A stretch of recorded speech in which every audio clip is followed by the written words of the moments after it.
القمح المصري بيتزرع في مصر من آلاف السنين. تعرف إن هو ليه قصة كبيرة مع أحد أنبياء الله سيدنا يوسف عليه السلام، واللي أنقذ مصر من مجاعة 7 سنين عجاف. بعدها عاشت مصر في رخاء اقتصادي كبير. تعرف إن مصر بسببه كانت بتطلق عليها سلة غذاء العالم، لأنها كانت بتمد على مدى الاحتلال الروماني لمصر لمدة 600 سنة بالقمح ده. يعني كانت أوروبا بتعيش بسبب القمح المصري. وكمان ليه قصة في العصر الإسلامي، لما حصل في عام الرمادة في عهد الخليفة عمر بن الخطاب مجاعة، فأمر الوالي مصر وقتها عمرو بن العاص إن هو يبعت له المدد. فأرسل له عمرو بن العاص قافلة غذائية أمدت الجزيرة العربية طوال العام بالغذاء، وأكفت المجاعة، يعني خلت مفيش مجاعة وقتها في شبه الجزيرة العربية.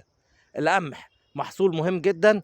في معلومات كتير كنت قلتها قبل كده في بث مباشر على صفحة حكايات مع إبراهيم العسيلي، يا ريت تتابعوا الصفحة. هنعرف مع بعض معلومات كتيرة وحاجات كتيرة جدا في كل المجالات.